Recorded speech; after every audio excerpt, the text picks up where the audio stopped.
Eu vou falar sobre a osteoporose. O que é a osteoporose e como você que tem osteoporose ou que conhece alguém que tem osteoporose, o que você precisa fazer para cuidar desse desconforto. Osteoporose é uma doença? Eu já vou responder de cara, sem rodeios, porque aqui a gente já vai direto ao assunto. Não, osteoporose não é doença. Puxa, mas eu fui ao médico e eu tinha dores no quadril, eu tinha dores nos membros inferiores ou dores de coluna.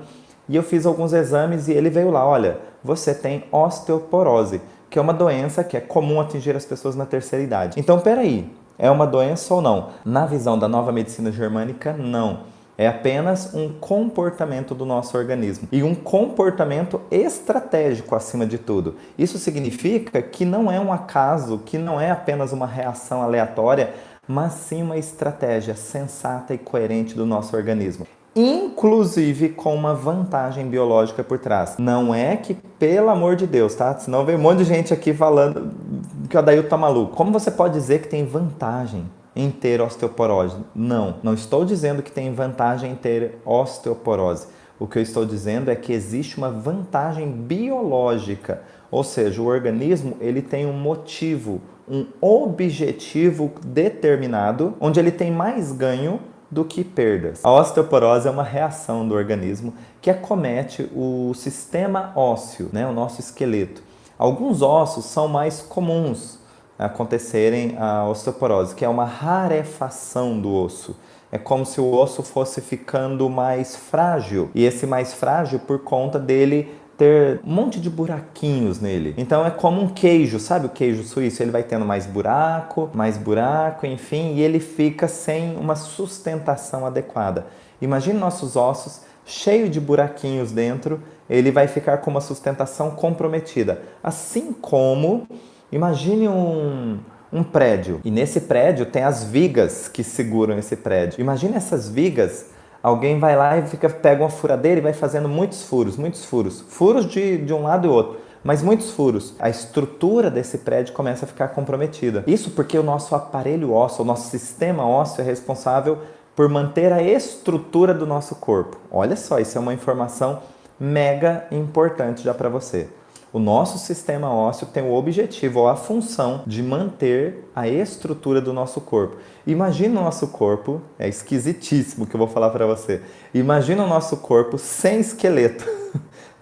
Não seria possível nem levantar o braço aqui, porque nossos músculos estão inseridos nos nossos ossos para dar alavanca para que exista um movimento coordenado e principalmente contra a gravidade ou que tenha estrutura para sustentar. Agora, se nós fôssemos um amontoado de tecidos moles, nós nos comportaríamos como uma lesma, por exemplo. Mas, ainda bem, que nós somos com uma estrutura melhor do que isso, tá? Então, os ossos nos dão possibilidades de termos sustentações, é por isso que a gente consegue ficar de pé, é por isso que nós conseguimos ficar na ponta dos pés, é por isso que a gente consegue pegar uma agenda, por exemplo, e levantar e abaixar. Fazer esses movimentos contra a gravidade exige que se tenha uma estrutura coordenada para isso. E nada mais, quem oferece isso é a ação dos músculos que estão inseridos no nosso sistema ósseo. Mas vamos lá, o importante é o seguinte, esse significado, os ossos nos dão estrutura.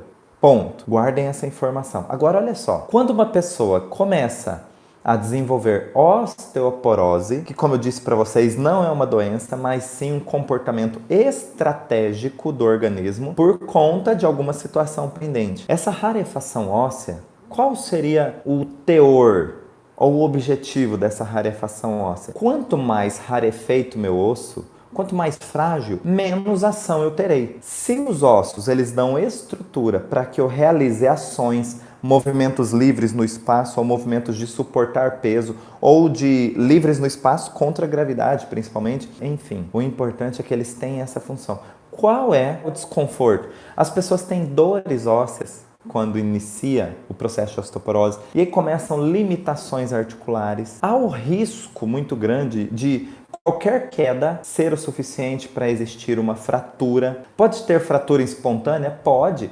Fratura espontânea é o nome que dão quando você não caiu, mas fraturou. Então você está descendo um degrau, pode ser pequeno, um degrau de 10 centímetros, por exemplo, e fraturar o fêmur, por conta só daquele pequeno impacto de um degrau de 10 centímetros. Isso é dito uma fratura espontânea, mas nunca é espontânea. Onde que eu quero chegar? Existe aí todo um conjunto de sintomas, dores, limitações articulares, que a pessoa vai relatar e que vai dar a suspeita de que ela está com osteoporose. Aí os exames vão concluir ou não essa suspeita. Mas esses sintomas que me fazem suspeitar de osteoporose, eles acabam limitando a pessoa realmente.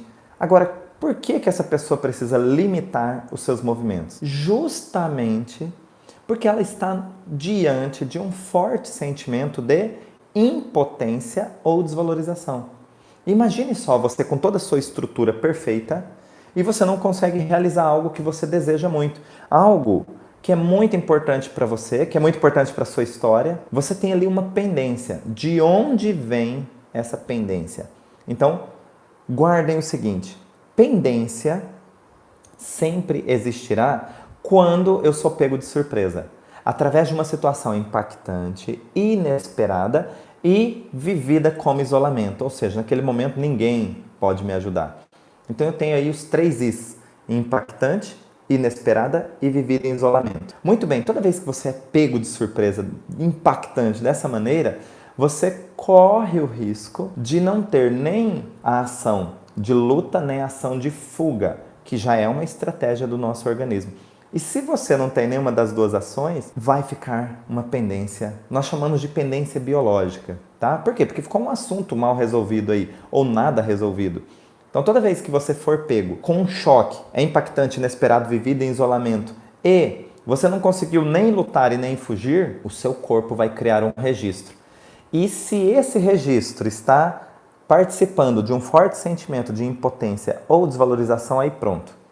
Aí você tem o sistema músculo-esquelético envolvido como o principal sistema que vai reagir com esse sentimento pendente. Agora, nós falamos de músculo esquelético, pode ser o músculo, pode ser o tendão, pode ser a cartilagem. Como é que os ossos estariam afetados?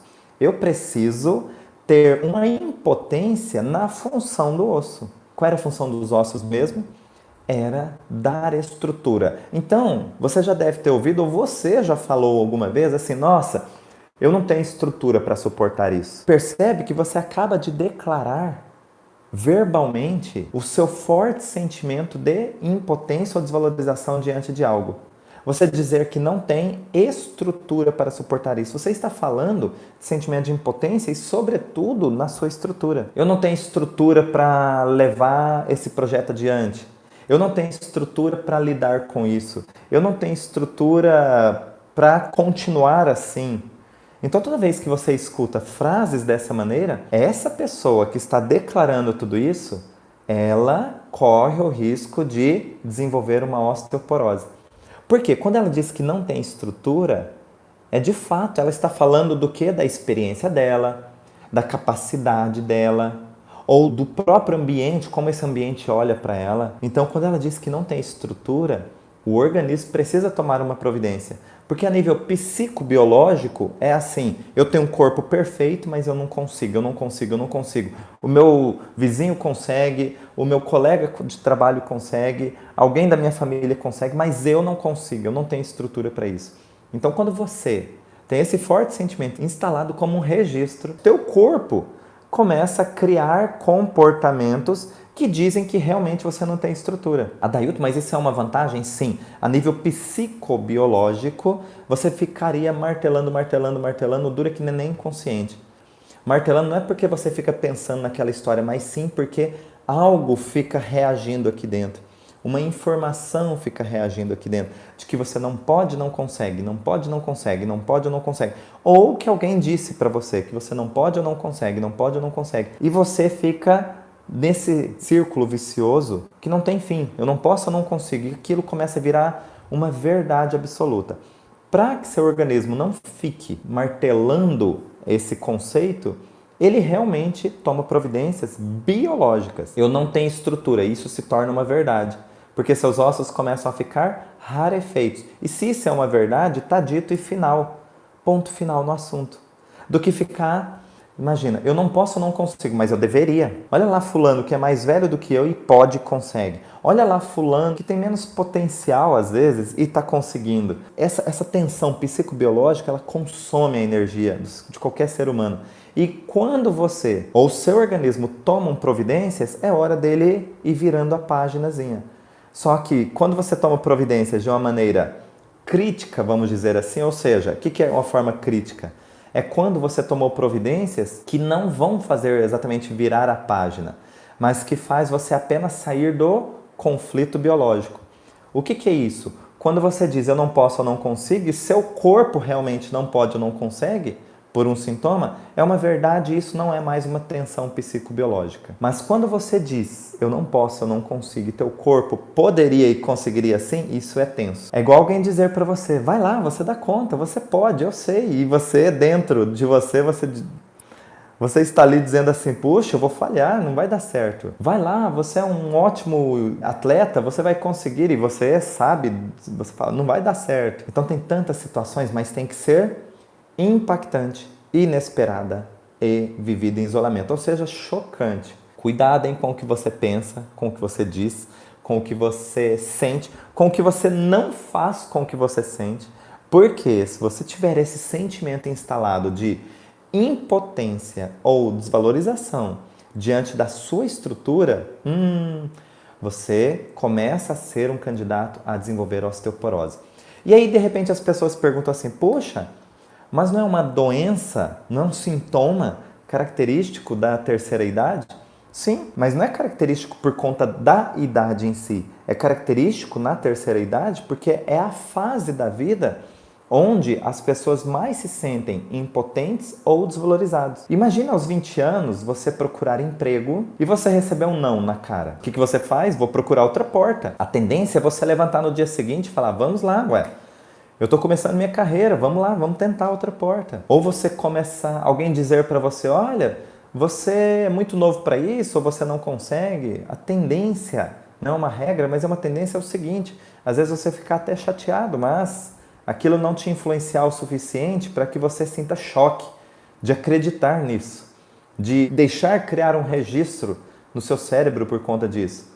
Já aos 60 anos, você bate numa porta e a pessoa diz, você está muito velho para isso. E aí isso sim pode ser impactante, inesperado, chocante criar um registro. Entendem que é uma fase onde, se você não descobriu um talento, se você faz as mesmas coisas e agora te dizem que você é ultrapassado, que você está velho para aquilo e você olha, puxa, realmente não dá para eu começar uma nova faculdade agora, não dá para eu simplesmente entrar e começar um curso. É isso que, se você começar a perceber desse jeito, você se sente impotente e desvalorizado. E aí, diante da sua estrutura, aí quem vai sentir isso são os ossos.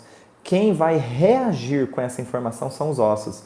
E aí, como eu disse, você acaba sendo um candidato a desenvolver osteoporose. Então a questão é, o que é que eu faço diante daquilo que eu percebo, aquilo que eu sinto? Aí tá eu não quero me sentir ansioso, não vai ter jeito. Ou você se sente ou você não sente. Não é exatamente uma escolha, mas passa a ser uma escolha quando eu digo o que eu faço com o que eu sinto. Opa, agora eu estou tomando as rédeas da situação. Agora eu não estou deixando minha vida ao acaso, não estou deixando minha vida ser sorte ou azar. Estou finalmente tomando as rédeas da minha vida e fazendo a minha história. Eu gosto muito disso.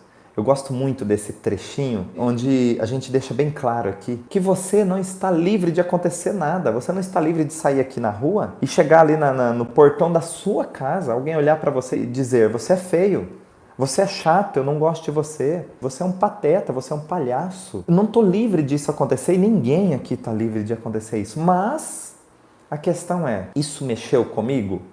Porque me pegou de surpresa? Se a resposta é não, um abraço, dê um leve sorriso interno ou externo e continua a tua vida. Mas, se aquilo de alguma maneira mexeu com você, a questão é, o que você faz quando algo mexe com você?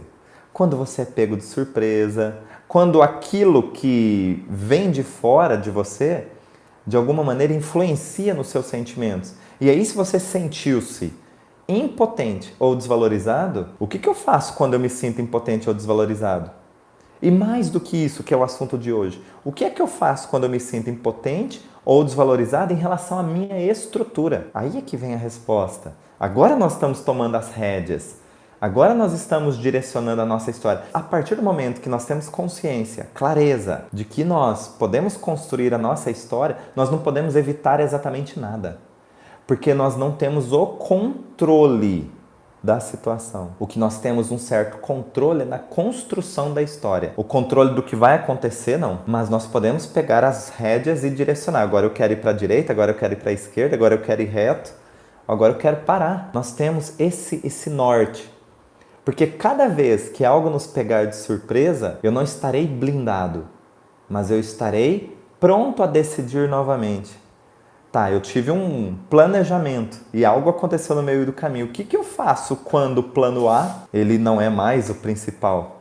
Plano B, e plano C, e plano D. Você dá foco no plano B, às vezes é a melhor coisa que acontece. Às vezes ele é executado com mais maestria do que o plano A. Quando o plano A não é suficiente, o plano B se torna o mais competente para o momento.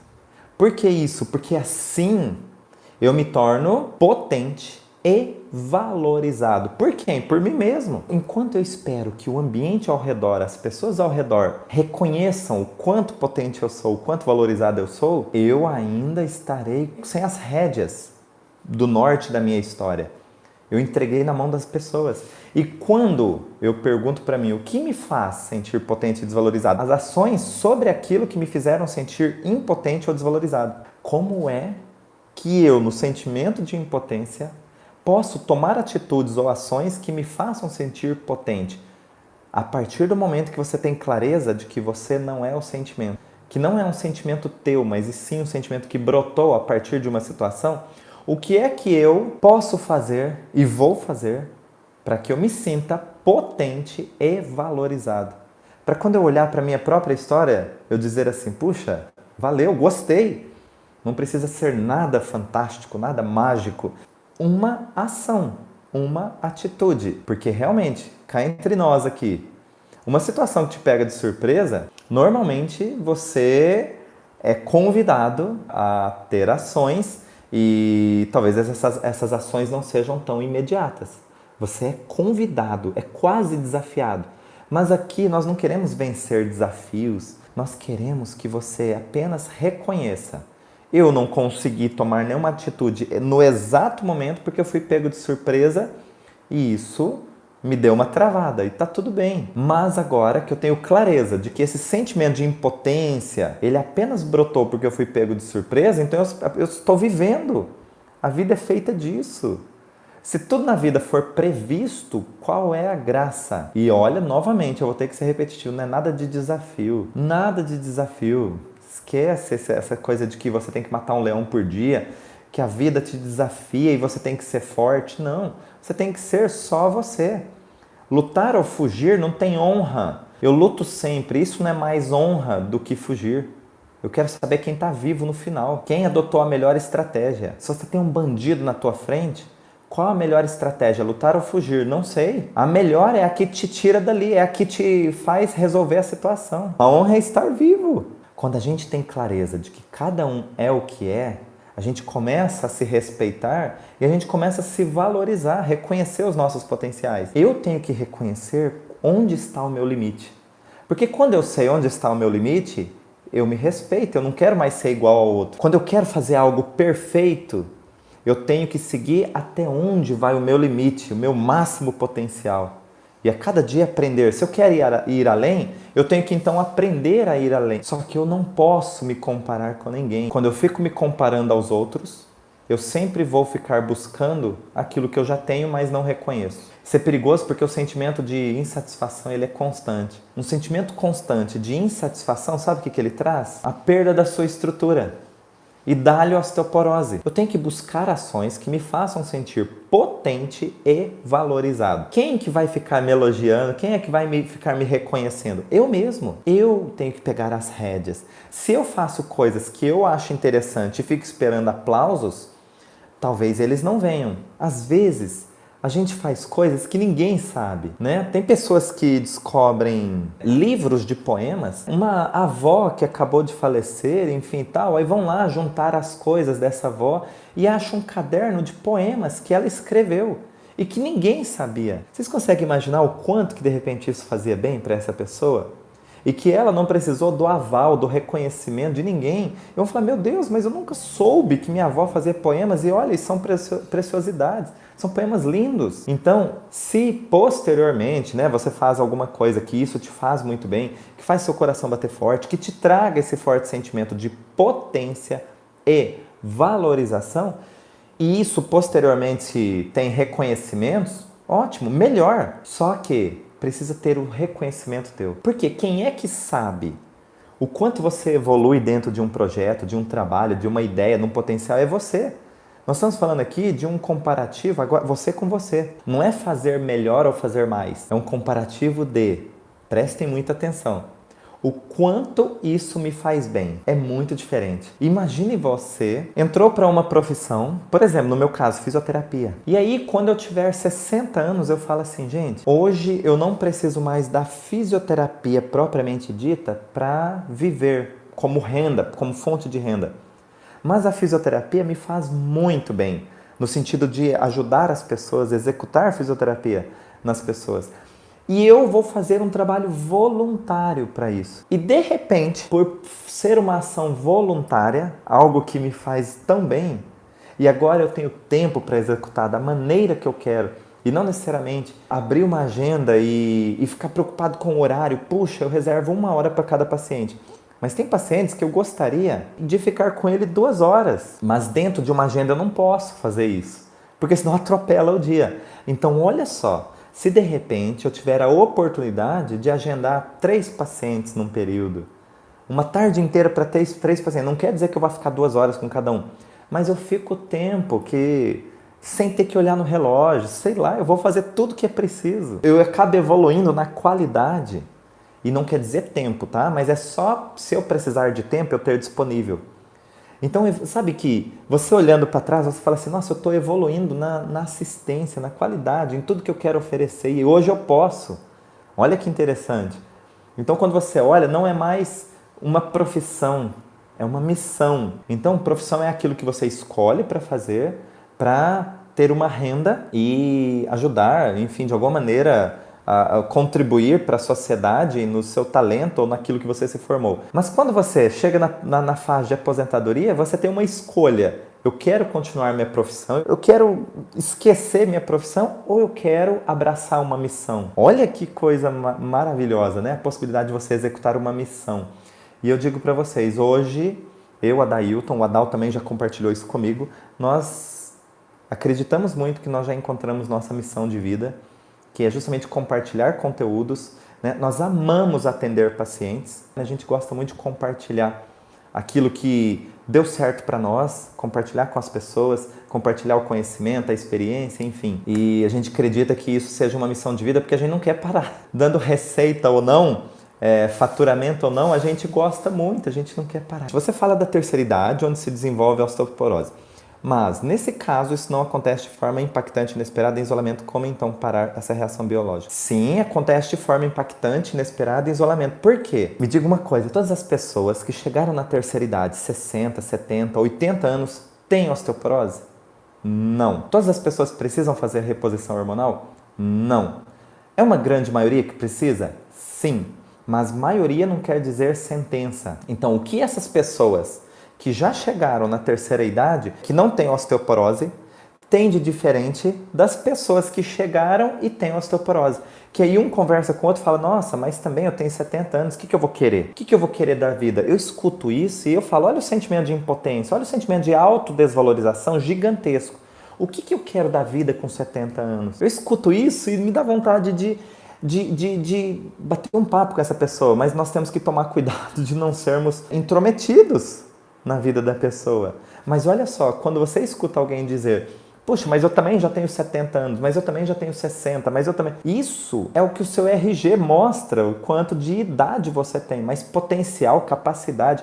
Vocês já imaginaram 2 pessoas dando palestra, antes delas darem palestra? Fala assim, olha, nós temos 2 palestrantes essa noite, que vão falar com vocês sobre física quântica na saúde e as práticas disso.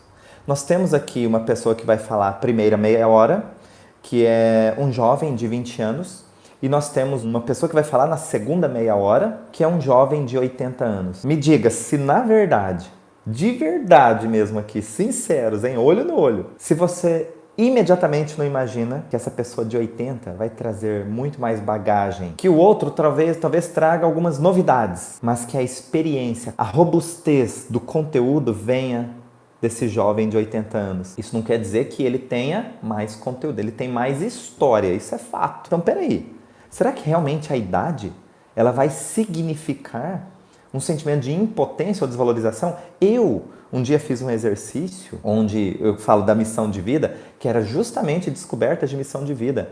E eu me visualizei o seguinte: quanto mais cabelo branco, quanto mais rugas eu tiver, mais eu darei uma sensação de propriedade para falar daquilo que eu me proponho. Porque as marcas ou a minha própria idade começa a mostrar que eu não vim agora, não acabei de chegar, que eu venho com isso há anos, há décadas, e que existe uma consistência naquilo que a gente fala. Nós deveríamos começar isso dentro de casa, incentivando as pessoas que moram com a gente, que têm mais idade com a gente, ou no nosso trabalho, incentivando elas para descobrir esses talentos, que pode estar no que ela já faz, ou pode estar naquilo que ela ainda não sabe que é um talento. Como é que eu descubro um talento para que eu me sinta autovalorizado, potente? Aquilo que você faz e brilha teus olhos, é preciso bater forte aqui. Eu quero fazer isso todos os dias, mesmo que as pessoas digam que não está bom ou que ninguém veja, mas eu olho e falo, uau, estou evoluindo todos os dias e quero fazer isso todos os dias. Tá? Então deixa eu passar um exercício para vocês. Essa ferramenta é o seguinte: como é que eu lido com o impactante inesperado? Porque lembra que eu disse para vocês, aquilo que é impactante, aquilo que é inesperado, aquilo me pega de surpresa e cria um registro, que vai gerar um forte sentimento de impotência e desvalorização, no caso, falando de osteoporose e tudo mais. Então, olha só, exatamente como eu estou aqui, não dá para abrir o ângulo da câmera, mas olha só, olha essa postura aqui. Então você pode se reclinar na sua cadeira e quando você vai resolver algum problema, você vai usar essa postura. Por quê? Normalmente nós ficamos assim, ai meu Deus, tem que resolver isso, e a gente se curva. Curvar-se diante de algo mostra que você é submisso a esse algo. Quando você se abre para algo, você mostra que está tudo bem, que você não tem problema em se expor, porque você é capaz. Agora, olha só, eu quero fazer o seguinte, eu quero que a minha postura, ela entre em choque com o que eu estou pensando. Enquanto minha cabeça diz aqui, você não pode, você não consegue, a minha postura diz o quê? Tá tudo bem, eu estou aqui aberto, olha, inclusive expondo as minhas vulnerabilidades e eu não tenho problema nenhum com isso. Então, olha só.